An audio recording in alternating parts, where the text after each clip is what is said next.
you are here as a Warwick Bass professor, and I checked one thing. There are 17 professors here, but only 2 of them plays metal. You and Ryan Martini from Mudvayne. Is heavy metal such a niche? It's such unpopular music? Because I thought it's very popular. Yeah, it's cool that Ryan's here. It's nice to have another brother in arms, you know. And, you know, the fact that it's in Europe, I think is kind of cool because certainly there's a very wide scope of music here.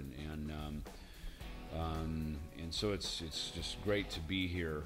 And then the Warwick family are just very gracious and very cool people. And it's my second year being here, and so it's just great to be part of the community too. You know, it's funny, for a long time I think I started doing bass clinics when I was an artist with Peavy, I believe, back on maybe Cryptic Writings tour.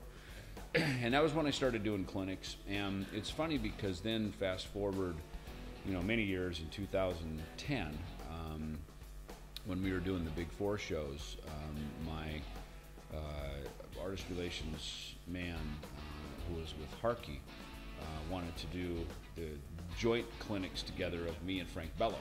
And I modeled that after watching my friend Steve Bailey and Victor Wooten they did over the years these extreme bass DVDs, and it was so cool to watch 2 bass players just really, you can tell they're great friends. So musically they're very different from each other, and that's kind of me and Frank are. We're very different players from each other, but we're both from the same genre. And then, so of course that then turned into Metal Masters, and now that's become Metal Allegiance.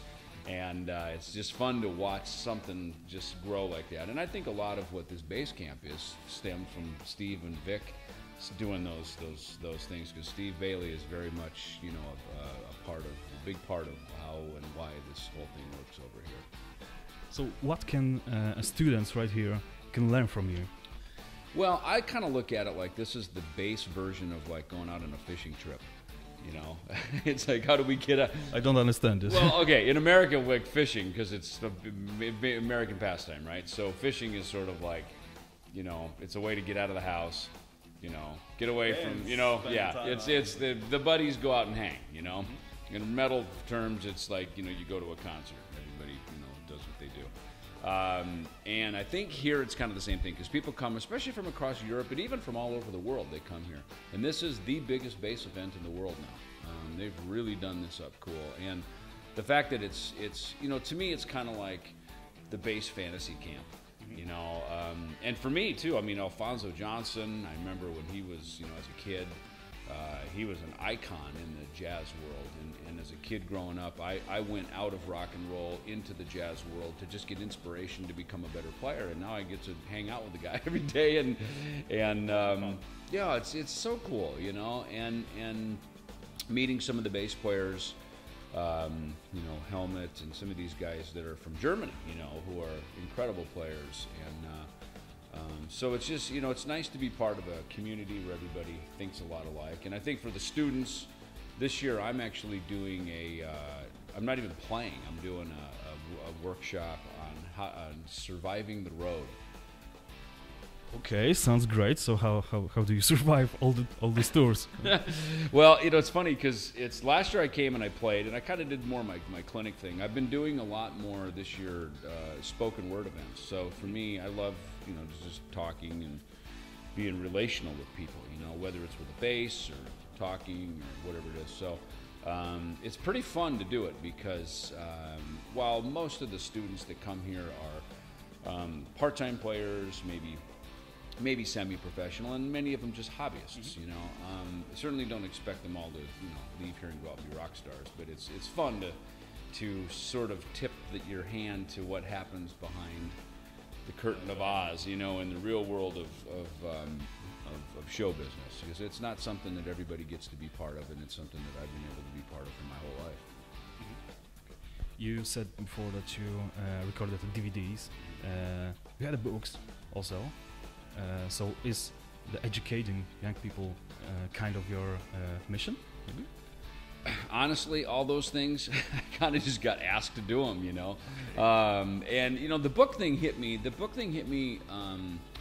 first one, that Making Music Your Business book, that hit me when I was on the Euthanasia tour with Megadeth. And it was really born from just kind of a place of being very grateful for just, we'd survived a lot of stuff in those early 90s and through the 80s and the early years of the band. And the thing that hit me was like, oh man, if, like Angus Young or Gene Simmons or Geddy Lee or one of the guys that I looked up to growing up, if they had written a book, for musicians, it'd be awesome. So I thought, a lot of our fans are musicians, our music really, I think, we've really helped farm up a few generations of very passionate musicians. And so to, speak to them in particular, to say, hey, look, if you're going to get in a band or if you want to go do this, here's kind of the cliff notes and the cheat sheet of what this is, of what you're in for. And at the time when I wrote it, I mean, there was no music business education or anything like that. Now colleges all over the world have that as like a degree program. So when I go back to Berkeley College in Boston, for instance, I'll speak to some of their business, curriculum and these kind of things. So it's just kind of something that I've just kind of got, pulled into, and it has been kind of a, now I'm even doing some more producing and developing. This last year being off the road has allowed some of those things to open those doors back up again. It's hard to do that when you're busy on world tours. You come home and you just want to just check out and debrief for a month before you're back out on the road again. So this year's really been a really fruitful year of a lot of being able to go back in and get busy with a lot of other things and passions. I think it's great. It's wonderful. Yeah, you're not getting bored. Yeah, no, exactly. And it's I'm the guy that wakes up every day, probably like a lot of your viewers and certainly the students at the camp. It's like we wake up and go, man, who can I jam with today, and what can I write a song? Yeah, is there a gig?